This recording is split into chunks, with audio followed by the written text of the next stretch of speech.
साथियों नमस्कार, जोहार। जीटी रोड लाइव देख रहे हैं आप। मैं हूं अभिषेक सिंह।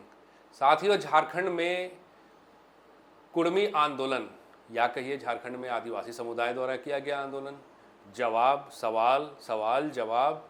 पिछले लगभग एक महीने से झारखंड की जो राजनीतिक या कहिए झारखंड की जो स्थिति है वो थोड़ी अशांत है।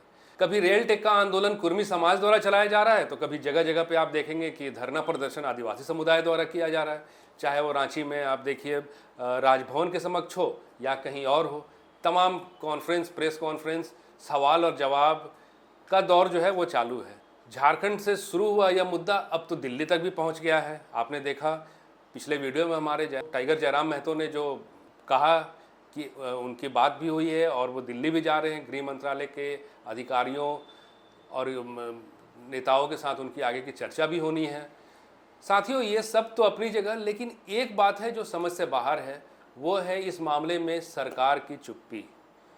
इंडिया गठबंधन में चाहे जेएमएम हो चाहे कांग्रेस हो, दोनों ओर से न किन्हीं बड़े नेताओं का बयान आया। स्वयं मुख्यमंत्री भी इस पर कोई अपना बयान देते हुए नज़र नहीं आए, क्योंकि राज्य में इतनी बड़ी बात चल रही है। इन सब मुद्दों पे चर्चा करेंगे हम हमारे पॉलिटिकल एडिटर, आप फ्रेम में देख रहे हैं, शैलेंद्र सिन्हा जी के साथ। शैलेंद्र जी, क्या लग रहा है आपको, मतलब अभी जो सरकार की जो खामोशी है ये क्या बयां कर रही है?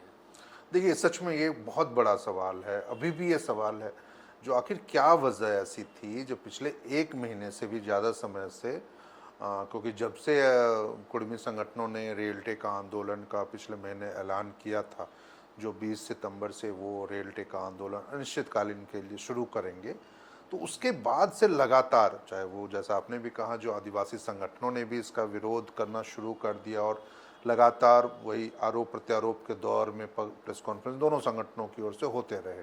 लेकिन ये जो मुख्यमंत्री हेमंत सोरेन की चुप्पी हो, चाहे सरकार की चुप्पी हो, सरकार में शामिल दलों के नेताओं की चुप्पी हो, वो एक बड़ा सवाल सच में यहाँ के राजनीतिक गलियारों में हमेशा रहा। जो आखिर क्यों मुख्यमंत्री हेमंत सोरेन ने इस पूरे मामले पर अपना एक भी बयान आज तक जारी नहीं किया जी। ये एक सबसे बड़ा सवाल मुझे लगता है। जो यह शायद इसके पीछे एक बड़ा कारण यह भी हो सकता है, जो मुख्यमंत्री हेमंत सोरेन के सरकार में इन दोनों समुदाय, चाहे वो कुर्मियों का हो चाहे वो आदिवासियों का हो, बहुत बड़ा सपोर्ट है। और यदि आप इस दूसरे तरीके से कहिए तो सरकार की जो चीज़ें हैं या सरकार जो पूरी सरकार है वो टिकी ही इस बात पर हुई है, ये दोनों जो वोट बैंक हैं या दोनों बड़ा समुदाय है वो इस जेएमएम, कांग्रेस और राजद के सरकार का बड़ा आधार। तो हो सकता है जो शायद किसी एक पक्ष को मुख्यमंत्री नाराज नहीं करना चाहते हों या सरकार नाराज नहीं करना चाहती हो, कोई ऐसा बयान दे करके जिसके आधार पर यह लगे जो सरकार क्या कुर्मियों को एसटी में शामिल करने के पक्ष में है या फिर उनके विरोध में है, या आदिवासियों के अधिकारों की कटौती के पक्ष में है या फिर उनके विरोध में है। तो ऐसा कोई संकेत सरकार नहीं देना चाहती थी। तो मुझे लगता है जो शायद ये एक वजह हो सकती है, या फिर उनकी अपनी एक राजनीतिक मजबूरियां होंगी जिसके चलते वो कोई बयान नहीं दे पाए। आंदोलन भी हुआ शैलेंद्र जी, आप देखिए रेल टेक्का जो आंदोलन हुआ, इसको लेकर के भी आप देखिए तो केंद्र की जो सरकार है या केंद्र की ओर से हस्तक्षेप हुआ। हालांकि मांग भी है, करना भी उनको है, लेकिन जब राज्य में इतने बड़े स्तर पे रेल सेवाएं बाधित हुई तो क्या आपको नहीं लगता कि राज्य के मुखिया के तौर पे कुछ ना कुछ तो होना चाहिए था? बिल्कुल, आप सही कह रहे हैं। सच में जो वास्तव में ठीक है, ये सरकार, केंद्र सरकार ये ज़रूर इसमें ये मतलब कि वो निर्णय अंतिम उनको ही लेना है। और खैर, जब आंदोलन हुआ रेल टेक्का आंदोलन, तो फिर केंद्रीय गृह मंत्रालय के अधिकारियों के आश्वासन पे ही ये आंदोलन भी खत्म हुआ और रेल सेवाएं बहाल हुई। तो निश्चित रूप से सरकार के पास यह एक विकल्प था, जो वो चाहती तो उस विकल्प के रूप में और अपना एक पक्ष रखने के नज़रिए से वो दोनों संगठनों से ये कह सकती थी, जो ठीक है, मांग कोई भी किसी भी चीज़ों का आप कभी भी किसी से भी कर सकते हैं, ठीक है, और वो देखना होता जो हाँ वो राज्य सरकार के दायरे में है या नहीं है।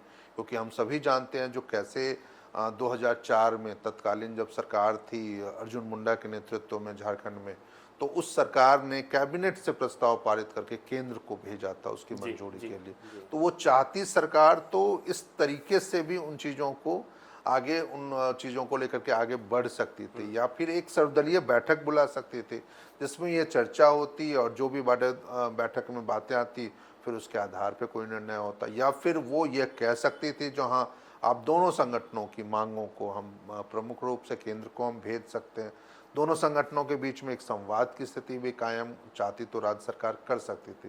लेकिन ऐसा कुछ हुआ नहीं सरकार की मुखिया के नाते, क्योंकि एक बड़ा वर्ग जो था जो काफ़ी प्रभावित हुआ इन सब चीज़ों से लेकर के, खासकर रेल यात्री को सबसे ज़्यादा मुश्किलें हुई थी। तो इन सब चीज़ों को देखते हुए तो निश्चित रूप से सरकार के लिए ये एक विकल्प हो सकता था, लेकिन मुझे बस वही अंत में लग रहा है जो राजनीतिक मजबूरियां होंगी जी। और वो किसी एक पक्ष को मुख्यमंत्री चाहे झारखंड सरकार नाराज नहीं करना चाहता हो, तो जिसकी वजह से ये चीज़ें नहीं मतलब सामने नहीं आया और वो उन्की चुप्पी बरकरार हालांकि रही। ये नाराजगी बन के उभरा भी, काफ़ी लोग कहें कि आदिवासी समुदाय का सरकार है लेकिन फिर भी उस पक्ष में या उसके खिलाफ उन्होंने कोई स्टैंड नहीं हाँ, लिया। एक बात और है कि आप देखिएगा शैलेंद्र जी कि हमेशा कांग्रेस जो है बड़ा ही प्रमुखता से, चाहे वो दलित समुदाय हो, हाशिए पे खड़े समुदाय हो या फिर आदिवासी समुदाय हो, इनकी वकालत करती रही है, चाहे वो कास्ट सेंसस का मामला हो, चाहे उस तरह की कुछ भी हो। लेकिन इस मामले में भी आप देखिए तो कांग्रेस की ओर से भी कोई बयान नहीं आ रहा, कुछ झारखंड नहीं के है। नेताओं की ओर से। ये क्या है? बिल्कुल आप सही कह रहे हैं अभिषेक जी, जबकि इस पूरे मामले को लेकर के आज से 5-6 साल पहले 2019 के जनवरी महीने का था, वो कुर्मी महाजुटान रांची में ही हुआ था और मोराबादी मैदान में, और उसमें प्रमुख रूप से कांग्रेस के जो नेता थे उस समय, मुझे लगता है शायद कार्यकारी अध्यक्ष भी थे केशव महतो, जो आज की डेट में जी। वो प्रदेश अध्यक्ष है कांग्रेस के, तो वो उस रैली में मौजूद थे, उस महाजुटान में मौजूद थे और उन्होंने मतलब कि प्रमुखता से ये बातें रखी थी जो कुर्मियों की मांगों के समर्थन में कांग्रेस है। यानी आपने उस समय हामी भरी थी इन मामलों, लेकिन आज यदि आप इस मामले में चुप हैं तो निश्चित रूप से ये आपके स्टैंड को, क्योंकि देखिए वो सारी चीज़ें आज पब्लिक डोमेन में मौजूद हैं, जो कांग्रेस ने कब कब इस आंदोलन को समर्थन दिया या जेएमएम ने ही कब कब समर्थन दिया। जैसे देखिए हम सभी जान रहे हैं, हमारे बहुत सारे दर्शक भी जान रहे हैं, जो कैसे 2018 में जब पूर्व सांसद शैलेंद्र महतो ने एक चिट्ठी लिखी थी और उस चिट्ठी में मुख्य मतलब कि हेमंत सोरेन का भी उस पर साइन था, कांग्रेस के नेताओं का साइन था। आज की डेट में यदि कोई मंत्री, कुछ मंत्री सरकार में शामिल हैं, विधानसभा अध्यक्ष हैं शायद, तो उनका भी उस पर साइन था। तो कई लोग उस समय इन मांगों के समर्थन में थे। तो ऐसी परिस्थितियों में जब आप एक समय ये स्टैंड अपना ले चुके थे, लोगों को ये भरोसा दिला चुके थे, तो निश्चित रूप से आज ठीक है, आज आपकी सरकार है, आदिवासियों की सरकार कही जाती है, तो आप आदिवासी संगठनों से भी वार्ता करते हैं, यदि किन जो, क्योंकि देखिए उनके पास एक बड़ा मजबूत आधार तो है, जो 1931 तक हम इसमें शामिल थे, एसटी की सूची में शामिल थे।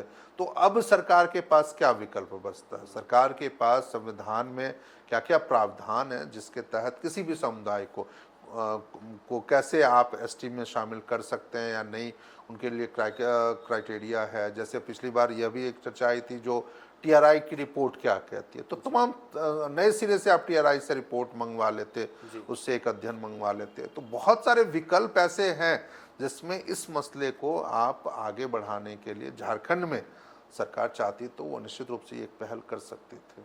शैलेंद्र जी, बहुत जल्द इस मामले को लेकर के दिल्ली में एक बैठक भी होने वाली है जिसमें झारखंड के कुछ प्रतिनिधि कहिए या झारखंड के कुछ नेता कहिए वो जाने वाले हैं।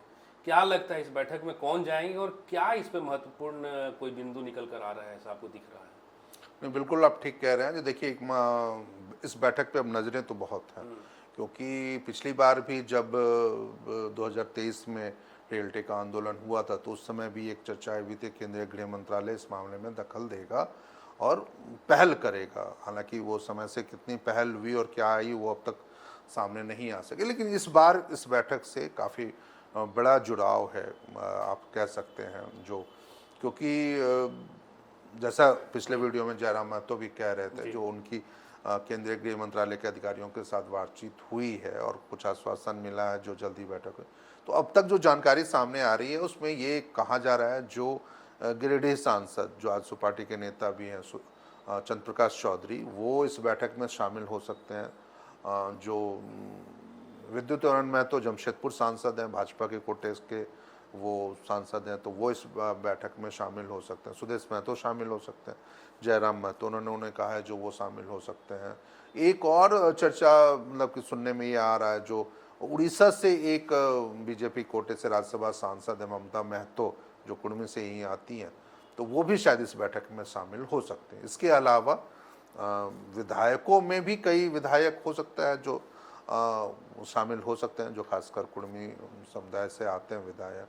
तो इन तमाम लोगों के शामिल होने की चर्चा है। अब ये देखना होगा जो वो दिन कौन सा, डेट कौन सा फाइनल होता है, क्योंकि क्या यह बैठक जो है वो दुर्गा पूजा से पहले होती है या फिर दुर्गा पूजा के बाद होती है, क्योंकि अगले अब कुछ दिनों में दुर्गा पूजा होनी है और दिल्ली सचिवालय में भी इस तरह की चीज़ें हो सकती है। लेकिन खैर बैठक है तो कुछ भी कभी भी संभव है। महत्वपूर्ण जो बात है वो ये ज़रूर निकल के इस बार आएगी, जो शायद केंद्र सरकार इस पूरे मामले को लेकर के एक कमेटी का गठन कर ले और उस कमेटी के कुछ वक्त उनको दे दिया जाए, उनको अलग अलग बिंदुओं पे वो अध्ययन करें और फिर वो कमेटी अपनी रिपोर्ट दे तमाम विशेषज्ञों के साथ, या फिर उनकी सब कुछ जो कह सकते हैं, जो आर्थिक स्थिति कैसी है कुर्मियों की, या सामाजिक स्थिति, राजनीतिक वो है, या फिर शैक्षणिक स्थिति, तमाम जो चीज़ें बिंदु हैं, अलग अलग क्राइटेरिया, तो उन सब चीज़ों के अध्ययन के बाद कमेटी अपनी रिपोर्ट करे और उस रिपोर्ट के आधार पर शायद, मुझे ये लगता है जो ये एक नया प्रसंग, क्योंकि देखिए अभी तत्काल में तुरंत में तो केंद्र सरकार कोई बड़ा फैसला नहीं लेने जा रही है, तो मुझे लगता है जो शायद इंतजार करेगी और दोनों पक्षों से बातचीत करने के बाद भी, क्योंकि एक बैठक में या दो बैठक में ये तमाम चीज़ें सामने नहीं आ सकती हैं, तो इसलिए मुझे लगता है जो शायद एक कहीं कोई कमेटी का गठन होगा और वो एक फैसला ले सकते हैं इन चीज़ों पे। तो साथियों, आपने सुना सलन जी की बात, बहुत ही सही तरीके से इन्होंने समझाया कि जो मुद्दा झारखंड से उठाया है वो अब दिल्ली तक पहुंच गया है। और देखिए साथियों, साथ में होता क्या है, लेकिन खामोशी कुछ और बयां कर रही है, चाहे वो दोनों गठबंधन की ओर से हो, चाहे वो अगर आप दल के हिसाब से देखिए तो झामुमो की ओर से हो, कांग्रेस की ओर से हो, भाजपा की ओर से हो, खामोशी तो है साथियों। अब आने वाला वक्त बताएगा कि यह आंदोलन क्या रुख लेता है, कौन सी दिशा में आगे बढ़ता है, क्या मिलता है और क्या शेष रह जाता है। आज के लिए साथियों इतना ही। जाते जाते आपसे वही आग्रह है कि अगर आपने हमारे चैनल को सब्सक्राइब नहीं किया है तो ज़रूर से कर लीजिए, हमारे वीडियो को लाइक ज़रूर कीजिए, शेयर ज़रूर कीजिए, कमेंट ज़रूर कीजिए। आज्ञा दीजिए, नमस्कार।